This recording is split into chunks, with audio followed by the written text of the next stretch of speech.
Bonjour à tous et bienvenue sur la chaîne de la Coutellerie Tourangelle. Bonjour Camille. Bonjour Sylvain, bonjour à tous. Heureux de vous retrouver dans cette vidéo. Aujourd'hui, on suit le format low cost sur les fixes cette fois-ci, à moins de 50 €. 5 références chacun, comme nous l'avons déjà fait. Et effectivement, moins de 50 €, on va essayer de ne pas vous décevoir et d'exploiter le budget dans ce... Vous ne serez pas déçus, parce qu'il y a des petits classiques, mais aussi des trucs sympathiques. Ouais, des Qui sont un petit perso. peu... Voilà, exactement. Donc encore une fois, une sélection qui nous ressemble, hein, parce que forcément, en low cost, on a énormément de choix, on va dire. Donc je te laisse commencer Camille pour une fois. Ok, alors j'ouvre la danse avec une marque à laquelle tout le monde s'attendait sans doute sur une sélection low cost, qui est la marque Schrade. Et ici, leur modèle Sharpfinger. Le Schrade Sharpfinger, c'est une itération d'une très grande famille du design Sharpfinger, puisque le design Sharpfinger est très ancien maintenant, très apprécié par énormément de chasseurs, de pêcheurs. Voilà, il a fait ses preuves, hein. C'est un design qui est amorti, donc on n'a pas de coût de design sur ce modèle-là, ce qui fait qu'il sort à peine à 25 €. On est sur du 8CR très émauvé, inox et un très bel étui que j'apprécie aussi puisqu'il suit un petit peu la forme de la lame. Et comme on a une forme un petit peu atypique, je trouve que ça lui donne une touche un petit peu exotique, un petit peu particulière. Voilà, ça le singularise. Très bonne prise en main puisque excellente plaquette très épaisse. Et évidemment avec une bonne garde ici qui va bloquer le doigt pour ce qui est travaux de découpe, et évidemment pour tous les chasseurs. Voilà, j'adore ce design là, c'est un design éprouvé, je trouve que les lignes sont à la fois particulières et en même temps plutôt harmonieuses. Bon, c'est atypique, hein, là, clairement. C'est très atypique, mais c'est pas choquant. Je trouve que le design finalement a du sens, il n'est pas provoquant quand on le sort. Et la prise en main, c'est vrai que c'est vraiment large. Hein. Ah ouais, oui, fais gaffe, mais c'est fait pour pas pivoter, c'est quand tu viens choper les articulations, essayer de désosser quelque chose. Il faut que ça reste en main et il faut que ça y reste longtemps et que ça crispe pas trop. Et puis il y a une bonne garde bien prononcée. Ouais, c'est propre. Pour les gros doigts, impeccable. À l'époque, quand ils l'ont pensé ce design-là, ils savaient ce qu'ils faisaient. Et puis c'est un bon couteau pour les. Et bah l'air de rien. Les champignons. Oui, les champignons. C'est apprécié par les chasseurs de champignons aussi. Ouais, non, c'est rigolo. Puis un très bon étui. K-Dex. Très bon étui, très bonne émouture, ça coupe très fort, j'aime bien. Ouais, on a combien là-dessus? Moins de 25 €. Moins de 25 €. Ah oui, c'est quand même royal. Hein. Schrade. Correct. Ça fait un très beau cadeau. Si vous connaissez un chasseur par exemple qui est très fan de chasse mais qui n'est pas forcément fan de couteau et qui se sert d'un vieux truc en inox un peu pourri ou d'un couteau Ikea à 2 € pour travailler son gibier, ça arrive, peut-être un type un peu old school, voilà, papa, grand-père, ça peut faire un très beau cadeau, c'est raisonnable, c'est très esthétique, j'aime beaucoup, et même en simple objet de collection. Même si vous n'avez pas l'intention de vous en servir, je trouve que c'est un bon complément parce que vintage, d'inspiration américaine et chasse. Donc voilà, on coche pas mal de cases. Et bien moi je vais ouvrir la marche de mon côté avec Mora. Forcément par le low cost, donc il y a Mora qui est tout prêt. Donc je vais vous présenter le compagnon. Bien sûr, beaucoup de gens le connaissent, mais il faut penser aussi qu'il y a de nouveaux qui viennent. Des gens qui grandissent, des gens qui vont découvrir les couteaux. Celui-là, il a rendu tellement de services à la communauté des couteaux que c'est presque un compagnon du devoir maintenant. Voilà, ça porte très bien ce nom. N'est-ce pas? Ouais, ça va. Donc celui-ci, c'est le mien. Donc c'est le Mora compagnon le plus grand classique, voilà, de la gamme de Mora. Il y a énormément de choix hein, chez Mora, il est robuste, il y a le Pro S, il y a Kongsball, Carberg, il y a tout ce qu'il faut quoi. Évidemment. Donc énormément de couleurs. Le Eldris. Juste parce qu'il est tout petit. Ouais. Moi aussi, il est bien aussi. J'adore le Eldris. Ouais, je sais que c'est une opinion controversée, mais j'adore le Eldris personnellement. Couteau plus pour les enfants quoi. Non. J'aime bien parce qu'il fait très récolteur de champignons. D'accord. Donc voilà, c'était le mien, je voulais juste vous montrer. Hein, après 10 ans d'utilisation, ça coupe toujours, j'ai bâtonné avec. Je vous ai pas trop fait non plus, mais il peut en prendre. Voilà. Franchement, surprenant pour le prix quoi. Ouais. Donc le voilà, quand il est tout neuf, c'est bien comme ça. Lame carbone sur le celui-ci, il est aussi en lame inox. Donc une émouture scandinave, une lame très fine, une très bonne pointe, c'est acéré, pas de problème. Ce manche neutre, bien rond, avec ce matériau caoutchouteux là, qui est vraiment très sécurisant. Donc j'aime beaucoup le Mora compagnon, et je pense que vous êtes tous pareil. Hein. D'ailleurs, une petite note intéressante, je crois que Mora, il y a quelques années, a redesigné une bonne partie de leur poignet. Ils ont pris le robuste, qui était classique, ils l'ont redesigné. Oui, tout à fait, c'est vrai. Comme ça. Oui. Et ben, ça n'a pas été le cas du compagnon. C'est intéressant. Donc, effectivement, quand on dit le modèle, le standard absolu, presque intouchable, la relique de la marque, le compagnon cache très bien son jeu de ce côté-là. Donc, pareil, un étui en plastique très sécure, clip ceinture, et extrêmement léger.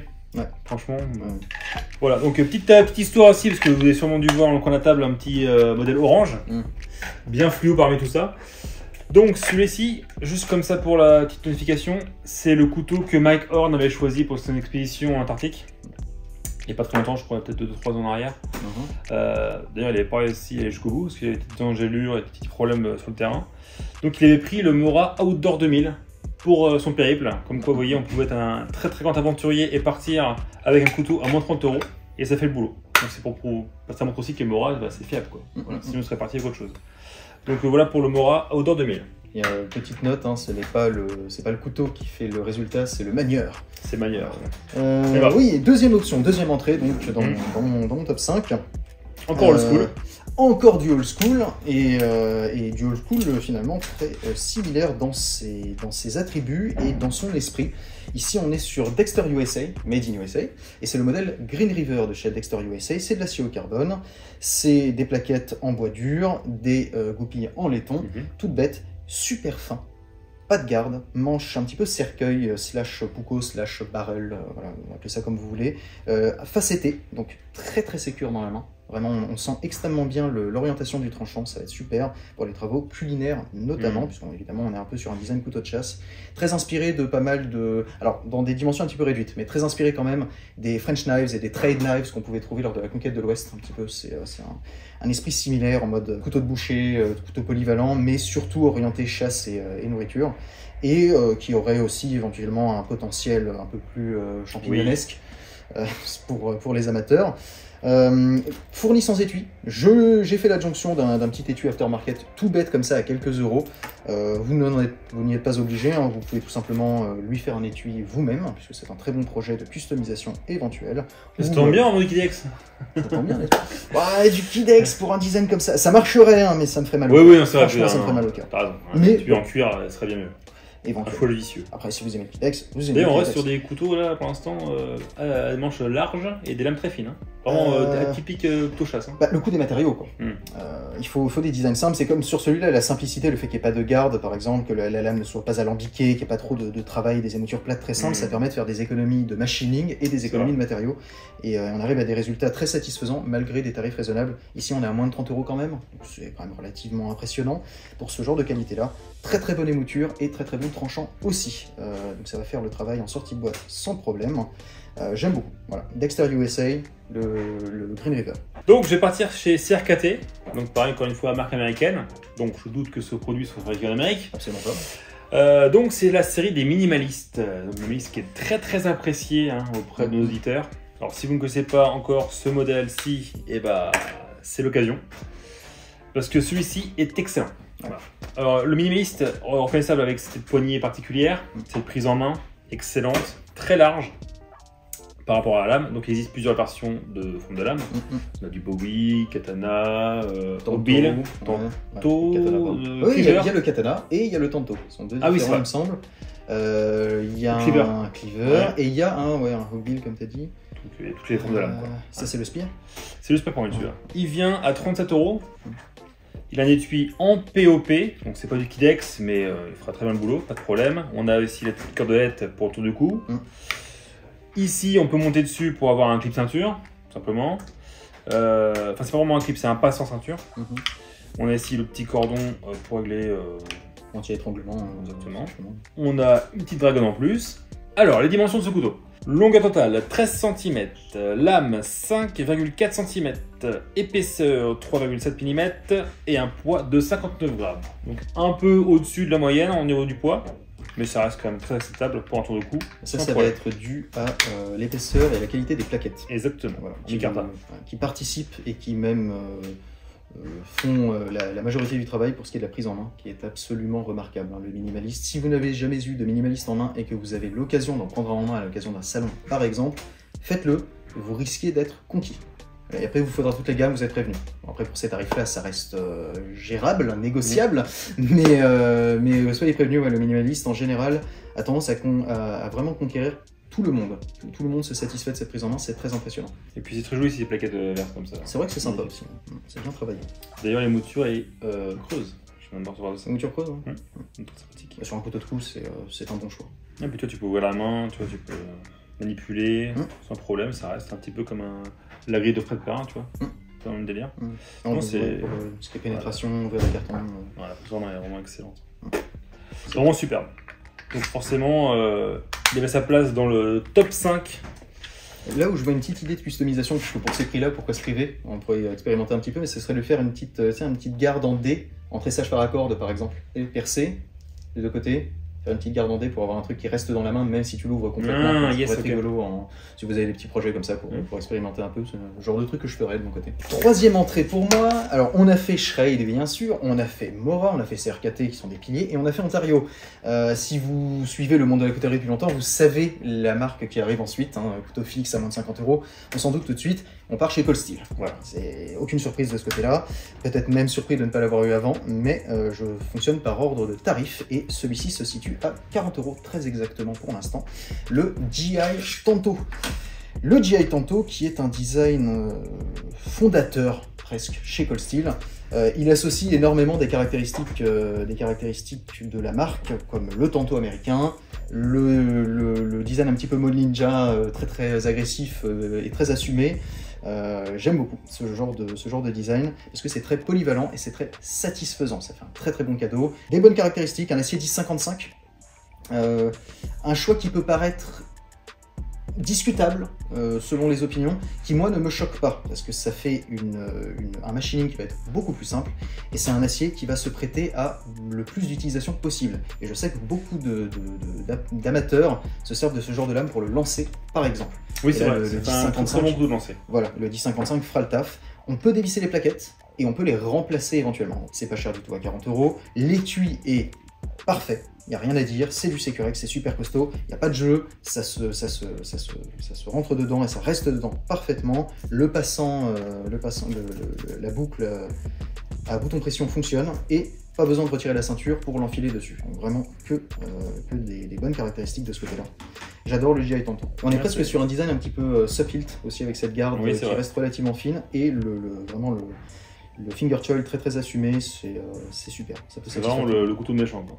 Ouais, ça fait un très bon trainer aussi. Si vous cherchez un trainer le plus réaliste possible, pour pas trop cher, avec un étui pour travailler le dégainé, ce genre de choses, le GI Tanto serait une bonne option, puisqu'il vous suffit d'enlever le tranchant, et vous avez quelque chose qui va s'approcher le plus possible du réalisme sans risquer de blessures trop graves. Voilà, GI Tanto, vraiment le potentiel de satisfaire tout le monde pour un prix super raisonnable. Ouais, je convaincu.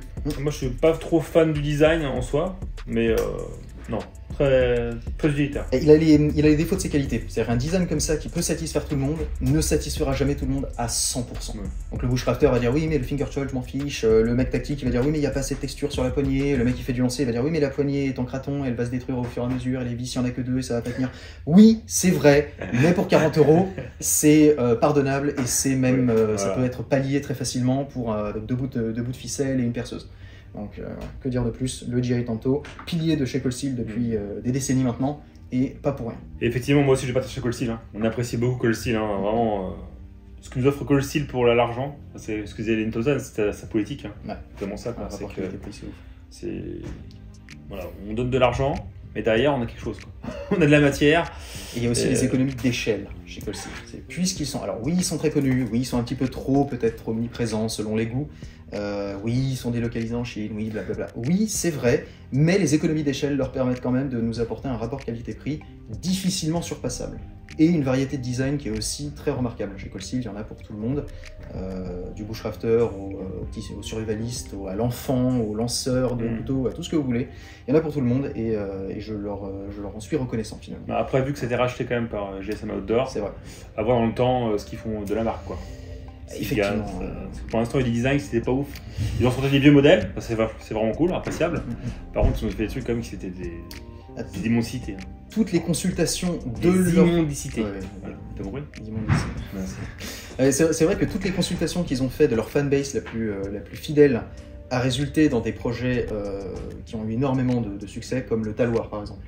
Ils ont ressuscité le Talwar, et ils l'ont fait sur ordre, sur conseil de leur fanbase. Ça a été un très grand succès. Et après, il y a des designs un petit peu plus natifs qui sont venus sans le concours de Lane Thompson et sans le concours du Cold Steel plus classique, qui sont plus discutables à mon avis aussi. Voilà. Et peut-être même pour des tarifs moins intéressants que ceux à quoi on nous avait habitués.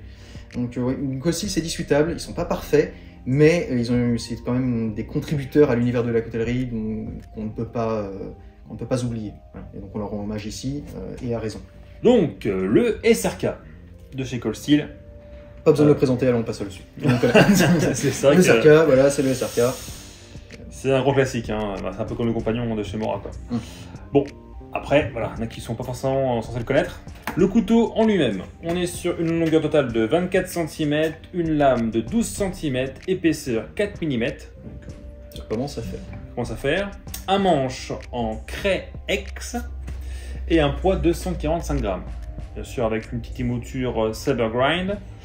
Et bien sûr, ce forme de lame que j'apprécie particulièrement, hein, comme pour mon petit Vélix de chez Steel, la forme SRK. Que dire de plus à part que ce couteau est très versatile. Bon, orienté plus combat, tactique, on va dire, qu'un bushcrafter. Bah là, on est dans des dimensions et des tarifs qui s'adapteraient très très bien à un usage sur un brelage par un militaire ou un gendarme, par exemple. Parce qu'on n'est pas sur des gens qui roulent sur l'or, malgré tout, et on n'est pas sur des personnels qui ont énormément de place et qui peuvent se permettre de transporter beaucoup de poids. Ça, c'est parfait. Vraiment fantastique. Et l'étui se prête au jeu aussi. Et puis ce manche avec, comment dirais-je, caoutchouteux, ouais, qui est vraiment très sécurisant pour tout ce qui va être combat, sans problème. Très très bon rappel tactile là-dessus, même avec des gants. Si vous vous demandez pourquoi c'est aussi texturé que ça, si vous portez des gants qui sont relativement fins, vous allez savoir où vous êtes situé sur un manche de Cold Steel en général, surtout du craton comme ça texturé. C'est super, c'est bien pensé. Effectivement, il est plus orienté melee, tactique, parce que au niveau bushcraft, beaucoup de gens ont testé, ont fait des trucs hardcore avec le couteau. Si vous allez comme un bourrin dessus, bâtonner comme un ouf, vous allez avoir un jeu. Parce que encore une fois, c'est du craton moulé sur la soie du manche. Si vous tapez dessus, vous allez désolidariser les deux. Donc ils sont collés, ils sont juste collés. En fait, quand je dis collés, c'est qu'il n'y a pas de colle pour venir les fusionner l'un à l'autre. C'est par friction, ça tient par friction. Si vous tapez dessus, ça va les déformer, ça va créer de la cavitation. Vous allez désolidariser les deux. Ça ne veut pas dire que vous allez perdre votre manche ou que la lame va se démancher. Pas du tout, ça va rester 100% fonctionnel. Mais vous allez sentir tout petit peu de jeu, un quart de millimètre. Je le sais parce que mon propre SRK en SK5 souffre de ce problème-là, parce que je l'ai torturé comme un sourd, évidemment, parce que c'est pour ça qu'on l'achète. Donc c'est pas gênant, mais si vous êtes sensible à ce genre de détails, il faut le savoir, et c'est le cas sur presque tous les manches moulées comme ça. Il y a un problème endémique et c'est dû à la technologie elle-même. Je sais quand même que les versions haut de gamme du compact avec le CS35AN, je sais plus le... bref, et bah ça bouge pas. De quoi, le 3V et puis la version... C'est que c'est mieux moulé. Ouais. Je sais pas, qu'il y a un protocole les lames différent. sont revêtues sur les aciers comme ça? Non. Bah, c'est peut-être ça, si c'est pas revêtu, parce que peut-être que la soie est revêtue là-dessus. Je sais pas comment il fabrique, je l'ai pas ouvert à ce point-là, mais... T'en vas l'ouvrir. Est-ce qu'un SRK peut bâtonner un autre SRK? Tu commences à bâtonner le manche avec. Ah ouais. Mais bon, ouais, non, le SRK pour le prix, quelques tout petits défauts, quelques petites notes à garder en tête, mais ouais. D'ailleurs, un très très grand concurrent au Giantanto au passage. Ils sont un petit peu sur le même segment. Pas sur la même taille. Non. T'étais sur un couteau tactique, oui. Je poursuis sur un couteau tactique, et sur un couteau tactique à environ 43 € pour l'instant, et on va partir sur le Glock Knife. Le Glock Knife, je rentre pas dans les références parce qu'il y a les histoires de Glock 78, de Glock 76, de nouvelles versions, d'anciennes versions de dos avec la scie, enfin le coupe racine, le dos sans le coupe racine, blablabla. Je rentre pas là-dedans, c'est le Glock Knife, tout le monde sait de quoi on parle quand on dit un Glock Knife. Ici, la version la plus simple, en noir, sans le coupe racine sur le dos de lame. Ce couteau a toutes les qualités et aucun défaut. L'étui est royal. Non mais vraiment, pour le prix, il n'a aucun défaut. L'étui est royal, ça rentre dans des passes en molle. Alors il faut forcer un petit peu, il faut bien les détendre, mais ça rentre dans des passes en molle. On a de quoi sécuriser la cuisse. On a un passe en ceinture qui s'ouvre, pas besoin d'enlever la ceinture pour le passer, super large, mais relativement fin. Donc il n'y aura pas de jeu sur la ceinture. Une fois qu'il est clippé sur la ceinture, il ne va pas trop migrer. C'est super. On a une rétention qui est littéralement de 100% puisqu'il est impossible à extraire. Il faut lever le petit taquet ici pour pouvoir le sortir. On a une insertion ambidextre, c'est royal. On a une très bonne émouture, sabre, avec une lame pas très haute, donc on va avoir un angle d'attaque assez important quand même, mais un très bon tranchant secondaire, donc ça va rester super tranchant quand même. Une pointe ultra pénétrante, mais qui reste robuste malgré tout. Une garde, mais pas trop prononcée sur le dessus, donc on peut quand même passer le pouce. Et ça fait ouvre-bouteille aussi. J'en veux un. Voilà, J'en veux un, tu m'as convaincu. On a gagné le marché là. Là, j'avoue, là. Ça fait baïonnette, donc si vous avez un Style Euro qui traîne dans le grenier, voilà, vous pouvez vous prendre un Glock Knife et le mettre en baïonnette dessus. Un manche qui a l'air rond, mais qui ne l'est pas. Oh. C'est un manche ovale, donc on a une très bonne sensation aussi, on garde l'alignement du tranchant. Et on a même un manche creux, si vous voulez faire couteau de Rambo, mais pour de vrai, là vous pouvez le faire avec ce couteau-là, puisqu'on a un petit espace là-dedans qui permet de mettre le taquet pour s'en servir de baïonnette, tout simplement. Donc on a un petit espace creux, si vous pouvez y mettre quelque chose. Vraiment, je ne trouve aucun défaut à ce couteau. J'en ai deux, il me semble, un que j'ai gardé pour la collection et un que j'ai torturé de toutes les manières possibles. J'ai jamais réussi à l'abîmer, j'ai même pas réussi à créer un jeu, contrairement au SRK. Ce truc-là, c'est indestructible. Alors, je vous dis pas d'abattre un chêne avec et de nous renvoyer en SAV, s'il vous plaît, soyez raisonnable, mais c'est vraiment indestructible, c'est super. Et c'est même pas une plate semelle, et c'est même pas une soie intégrale. C'est ça qui est dingue. Et ça reste. T'as bâtonné avec et tout, t'as pas de jeu. C'est un truc de dingue. Je l'ai explosé, ce truc-là. J'ai fait, mais c'est même pas du bâtonnage, c'est de la torture, c'est déraisonnable. Limite déshonorant, ce que j'ai fait avec ce truc-là. Combien t'as dit le prix déjà? Il est à 43 pour l'instant. Disponible en plusieurs couleurs aussi, vous avez du tan, du noir, du gris, il me semble, du vert, voilà, vous avez toutes les couleurs que vous voulez. Ça rentre dans des passants molles, c'est royal. Alors juste quand même, je pense pour sortir le couteau, c'est quand même pas le top. C'est un choix de design. Ça peut se pallier si vous grattez un petit peu, prenez une Dremel ou une petite lime diamant et vous venez gratter le petit palier qui se trouve sur la garde qui vient se placer derrière le taquet de l'étui. Si vous le grattez un petit peu, ça va créer une rampe et ça va lui permettre de sortir plus facilement. Dans l'état des choses en sortie de boîte, c'est du 90 degrés versus 90 degrés. Donc ça peut pas sortir, et si vous créez une rampe, ça peut glisser et sortir quand même. Donc si vous n'aimez pas la rétention à 100%, vous pouvez la diminuer un petit peu avec un peu de customisation. Tu aurais dû mettre une petite languette sur le côté là, histoire au pire avec le pouce, de pousser. C'est vrai, c'est vrai. Je sais pas, tellement que vous avez peut-être une technique particulière pour sortir un Glock, mais je trouve pas non plus le système d'ouverture. Ce truc-là, ça a été pensé comme couteau de soldat généraliste. C'est pas du couteau de force spéciale, tu sais, il faut pouvoir le sortir d'une main avec la tête qui sort de l'eau pour aller libérer la plateforme pétrolière ou je ne sais quoi dans Call of. Donc c'est plutôt général. En général, quand on sort ça, c'est délibéré, c'est pour travailler un petit peu longtemps avec ou pour le mettre en baïonnette sur le fusil. J'avoue que pour 43 €. Ouais, vraiment c'est royal. Et puis on a une bonne longueur. En Autriche. C'est made in Austria, c'est Glock, donc c'est super costaud. Pour ceux qui se demanderaient, le polymère du manche est le même polymère utilisé pour les carcasses de Glock. Donc éprouvé, il n'y a pas de souci. J'adore ce design-là, c'est super. Et il y a un petit côté cabar, un petit peu, mais low cost et un peu plus fonctionnel, que j'aime bien. Ça c'est validé ça, je pense que pour l'instant c'est mon préféré de ta liste. Ouais, j'aime bien le Glock Knife, j'en ai deux, il y a une bonne raison à ça. Vraiment, j'adore le Glock Knife, c'est super. Il n'y a pas besoin de le reprofiler en sortie de boîte. On pourrait avoir l'impression, parce qu'avec toutes les baïonnettes, on se dit oui, ça coupe rien, ça va être super épais, ça va être... Non, ça coupe en sortie de boîte, c'est royal, c'est super. Quand je dis aucun défaut pour son prix, c'est vraiment aucun défaut pour son prix. Alors du coup, moi c'est parti chez les Autrichiens, moi je pars chez les Allemands, avec la marque Schnitzel. Alors, bon... Le nom de la marque est même pas ouf, hein. C'est comme si nous on appelait une marque de couteau, je sais pas, raclette ou. Ça veut dire quoi, Schnitzel? De bourguignon. Bah, ça, c'est des escalopes panées. Sérieusement? C'est un. Ouais, ça, c'est. Excellent. Oui, il s'appelle cordon bleu. C'est pas mal. Plat traditionnel autrichien d'ailleurs. Hein, si tu traduis ça par cordon bleu, ça fait un peu plus classe. Cordon bleu, la marque cordon bleu, ouais. Bref. Bon. Donc, Schnitzel, c'est des couteaux design plutôt pour les enfants. Voilà, pour les jeunes qui rentrent dans le milieu. Donc celui-ci a été fabriqué pour les personnes entre 10 et 18 ans. Donc pas que, bien sûr, même s'il pourra convenir à des adultes, sans problème. Schnitzel, c'est précis. Hein. Ah oui, c'est précis, oui. C'est à 9 ans, c'est allemand. C'est à 9 ans et demi, tu es là. C'est bizarre. Donc ça, c'est le doux. Alors, encore une fois, pour le prix, on est à 49,90, on est pile point en dessous de 50 €. Pour l'instant, d'ici là, peut-être l'inflation va faire qu'il sera à 100 € d'ici 5 ans. Mais pour l'instant, il est à 49,90.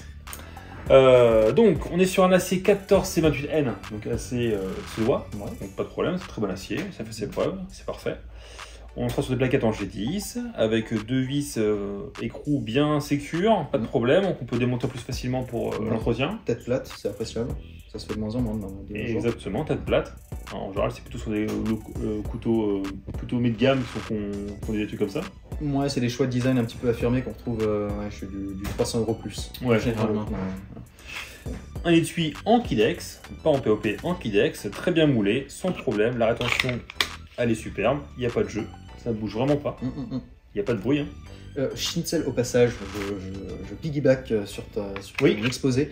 font aussi des accessoires pour étui en kydex. On a des portefeuilles steel et des passants ceinture, qui sont en rupture de stock une fois sur deux parce qu'on n'arrive pas à en sourcer autant que vous en pas trouvez. tout ce qui fâche, Camille. Voilà, mais si vous les trouvez au moment, s'ils sont en stock au moment où vous les cherchez, leurs portefeuilles steel pour étui sont de très très bonne qualité. Schnitzel travaille très très bien le kydex. Vraiment, je sais parce que je travaille un petit peu le kydex moi-même et je peux vous affirmer que c'est bien fait. C'est vraiment très très bien fait. Allez voir Schnitzel, ils sont royaux de ce côté-là.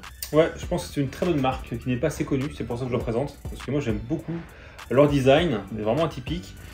Et en plus, j'ai vu un nouveau là, qui est sorti, le Kaivin, plutôt un couteau pour adultes.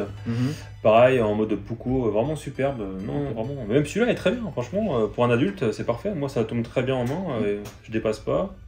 C'est très sécure. On a un bon petit figure choil. C'est un Mora Eldris utilisable. Je vais me faire incendier pour ça. Ouais, effectivement. Donc sur le haut de lame, on aura ici un petit grattoir, un petit angle à 90 degrés pour gratter le Firesteel qui est livré avec, s'il vous plaît, qui est sécure en plus avec un petit cordon élastique, sans problème. Donc le Firesteel, bon, il est tout petit, hein, mais il fera le boulot. Je vous rappelle que c'est pour à la base des enfants. Une émouture scandinave, donc parfait pour travailler le bois. Bon, franchement, pour 49,50, on a un super couteau pour un jeune adulte. Et en acier très inox. Et inox. Si on a affaire à une clientèle de jeunes enfants qui ne sont pas forcément très adeptes de l'entretien de leur matériel, qui ont tendance à laisser traîner les choses dans le jardin, etc., ça peut être un très bon choix. Hein. Je pense qu'ils ont. Ouais, puis il a une bonne bouille. Vraiment, ouais, avec un bon petit belly, possible pour faire un petit côté un petit peu skinner. Vraiment. Très sympathique. Alors juste pour les dimensions, très vite là-dessus, on sera sur 18 cm longueur totale, lame 8,5 cm, épaisseur 3 mm, plaquette en G10 et pour un poids de 134 grammes. Voilà Schnitzel, donc très bonne marque. Moi j'apprécie beaucoup. Ouais. Et j'enchaîne avec ma dernière entrée, qui sera chez Condor. Peut-être que certains d'entre vous l'auraient deviné, évidemment, puisque c'est une bonne complétude avec le panel de marques qu'on a déjà ici. Donc Condor, qui est une marque que j'apprécie aussi par leur esprit, puisqu'ils sont basés en Amérique du Sud. Ils ont des personnages très hauts en couleur, qui font partie de leur roster de personnalités habituelles, comme Joe Flowers, qui est très magnétique dans sa personnalité, que j'aime beaucoup. Je ne connais pas personnellement, mais voilà, ça a l'air d'être un bon gars. Donc voilà, Condor, qui visiblement s'associe à des gens appréciables. Et ils font des très très bons designs. Et ici, on est sur le Terrazor. Peut-être que tu pourras rencontrer Joe Flowers quand il ira au show. Ah bah ce sera avec grand plaisir. Je suis sûr que... on n'a pas du tout la même personnalité par contre, mais moi je resterai juste dans un coin comme ça discret. Mais Joe Flowers, ça a l'air d'être un mec qui sait ce qu'il fait. Bref, le Terrazor de chez Condor. Une entrée un petit peu singulière chez Condor, puisqu'on est sur du 10,95 là au niveau de l'acier. Et c'est pas l'habitude de Condor d'utiliser du 10,95. Généralement, ils sont plus sur du 10,70 ou du 10,75. Là, ils ont fait l'effort de prendre du 10,95. Ça avait un petit peu fait quelques remous à l'époque, quand Condor avait fait cet effort-là. C'est un peu comme quand Mora avait sorti le Garber, où ils avaient sorti un modèle full tang, qui n'est pas leur habitude. Condor, c'est pareil, quand ils se sont mis au 10,95, ça a fait un petit peu de barouf. Et ils s'y sont pas mis à moitié, puisque leur 10,95 est bien travaillé, bien pensé et bien sourcé. Donc le Terrazor, c'est un Puko, ni plus ni moins, c'est un concurrent au Mora Garber aussi, mais pour la moitié du prix. Le Garber, on s'approche des 100 € selon la version, et ici on est à 50 € pile. Donc j'exploite notre limite de budget à 100%. On a du 10,95, on a un manche moulé, non caoutchouté en revanche, ça va être du polymère dur, ce qui peut avoir des avantages comme des inconvénients. Ça va être plus robuste, ça va être un petit peu moins confort, un peu plus customisable, et peut-être un peu plus... Le Garber, hein, comme le Garber, c'est vraiment très très similaire, avec des finitions un tout petit peu inférieures. On a des petites traces de moulage par-ci par-là, mais c'est pas gênant à l'utilisation. Donc on sent la différence de prix, mais c'est pas rédhibitoire de mon côté, à mon avis en tout cas. Je que le Garber, quand même, prise en main, est bien meilleur. Désolé, mais... Alors ça dépend si on préfère les barrels, tu sais, les poignées barrels, donc en forme de baril, très très rondes, très très neutres. Il se trouve que personnellement je préfère ce genre de prise en main là, parce que j'aime avoir quand même quelques rappels tactiles pour savoir où je me trouve sur le couteau. J'apprécie moins les poignées totalement neutres, strictement symétriques sur tous les axes. Je préfère qu'il y ait quand même quelques asymétries par-ci par-là pour savoir où on se trouve. C'est personnel et c'est des tout petits détails. Bon, c'est vraiment personnel. Trou pour une dragonne, talon dépassant, donc franchement costaud, évidemment full tang, évidemment 3 mm d'épaisseur, arrête à 90 degrés, ça va travailler sur de l'écorce et du Firesteel sans problème. Une émouture scandinave avec micro-tranchant, qui peut se retravailler très très facilement, mais si vous aimez les micro-tranchants, sachez qu'il en possède un. Et un étui qui se fait remarquer et bien, pas qui ne démérite pas non plus, puisqu'il est ambidextre. C'est comme tous les étuis de Pouco, hein, c'est un étui chaussette tout bête. Vous pouvez très simplement prendre votre couteau, le retourner, le mettre dans l'autre sens, ça va marcher exactement pareil. On a une bonne rampe ici pour dégager le couteau, et on a, désolé pour les micros, voilà, on a un passant ceinture amovible, donc si vous êtes du genre à glisser ça dans le pantalon, ou dans la poche, ou dans le petit compartiment dans le sac, ça fera très bien le travail. Vous pouvez prendre le passant, le jeter, ou le changer de place pour en faire un couteau encore plus ambidextre. J'aime beaucoup, vraiment sympa. Il vient en 3 couleurs, tan, vert et orange, si vous êtes du genre de visibilité comme moi. Il vient en orange. Ouais. Tu l'as là. Par contre, ouais, comme tous les étuis chaussettes, on a une très bonne rétention en sortie de boîte qui va s'améliorer avec le temps quand même. Faut quand même le mentionner. Donc couteau orienté bushcraft, hein, sans problème. Sans problème. Là, il a un équivalent tactique, je ne me rappelle plus le nom chez Condor, mais c'est exactement pour le même tarif. Et on va être sur une émouture plate avec un faux contre-tranchant. Je l'apprécie beaucoup, j'en possède un aussi. Je ne l'ai pas torturé autant que j'aurais voulu, mais j'aime bien le Terrazor quand même. Ouais, ça va, ça laisse pas trop. Non, vraiment, c'est propre. C'est bien pensé. C'est bien pensé chez Condor. Et du 10,95. Donc, si vous voulez tester le 10,95 Condor, le Terrazor pour 50 €, c'est une bonne option. Et on va clôturer du coup avec la marque Cold Steel et avec le Kukri de chez Cold Steel qui est à 44,95 €. Alors, pourquoi ce bel objet? Tout simplement parce que si vous voulez un truc fun, pour vous amuser le week-end dans la forêt, ou bien tout simplement pour un objet de défense, hein, bien accroché dans la maison, dans le salon, ce serait joli. Surtout, c'était une petite piece history, parce que la forme Kukri vient du Népal. Des fois qu'ils réintroduisent les grizzlies en France et que vous soyez en train de savater du buisson dans votre jardin, voilà, vous pouvez toujours vous défendre avec votre Kukri. Très bien pensé, beaucoup de poids vers l'avant. On peut travailler avec le bois sans souci, c'est très lourd, donc on va vraiment avoir une puissance de coupe à la frappe sans problème. Un très bon étui livré avec, c'est assez rare d'ailleurs. Pour une machette, ça vaut d'être mentionné. Donc comme disait tout à l'heure Camille, effectivement, une émouture de lame lisse. Je note, alors c'est de la peinture, c'est du bas de gamme, c'est de la simple peinture, mais ça va empêcher la corrosion quand même. Et c'est lisse, donc on n'est pas sur des revêtements texturés époxy, tu sais, genre SRK, un crochet où on va trouver des bouts d'écorce piqués dedans, etc. Là non, pas du tout, là ça va glisser, c'est super pour une machette, c'est ce qu'on lui demande. Donc voilà, il faut aller un truc assez balèze, donc j'ai pris celui-là. Un truc que je peux noter sur Cold Steel et qui est appréciable, si vous êtes un petit peu en retard sur la gamme Cold Steel, vous n'êtes pas tenu au courant des différentes itérations et des améliorations qu'ils ont pu apporter à leur process de fabrication. Cold Steel ici, on a 2 modifications qui me sautent aux yeux. C'est déjà que l'étui a un embout ici, pour empêcher que la pointe dépasse. Et je sais que j'ai eu des problèmes avec des étuis Cold Steel, on va dire de première génération sur leur machette, qui sont relativement acérés, surtout si vous mettez un bon tranchant dessus, et qui aura tendance à percer le fond de l'étui. Ici, ce ne sera plus le cas. Donc c'est sympa, ça va vous protéger, ça va protéger votre matériel. Et un petit détail aussi, c'est l'émouture, parce que Cold Steel nous avait habitué à des émoutures plus qu'aléatoires, même des fois pas présentes du tout, sur certaines de leurs machettes. Et ici, ils ont retravaillé quand même, on voit que l'émouture n'a pas été recouverte de revêtement, et qu'elle est quand même assez bien symétrique, assez bien faite, et plutôt raffinée en sortie de boîte. Pour une machette, si on compare à Tramontina par exemple, c'est un bon point. C'est quand même un point positif à mes yeux. Un outil anti-zombie utilisable en sortie de boîte directement, donc c'est appréciable. Yes, bon voilà, hein, fini pour la sélection. J'espère que ça vous a plu. Ah, il y a quand même de quoi faire, hein. On va de la machette au couteau tactique, au couteau pure bushcraft, littéralement le couteau mycorn, littéralement. Du couteau de cou, du dépeceur, du skinner, du machin, de la baïonnette même, vraiment, non, c'est royal. Je suis plutôt content de notre sélection, je suis fier de nous, là. Je suis fier de nous pour le coup. Attendez. En tout cas, j'espère que la vidéo vous aura plu, que vous aurez appris des choses, que vous aurez trouvé votre prochain achat. D'ici là, portez-vous bien, merci encore pour le soutien, et puis on se dit à la prochaine. À la prochaine.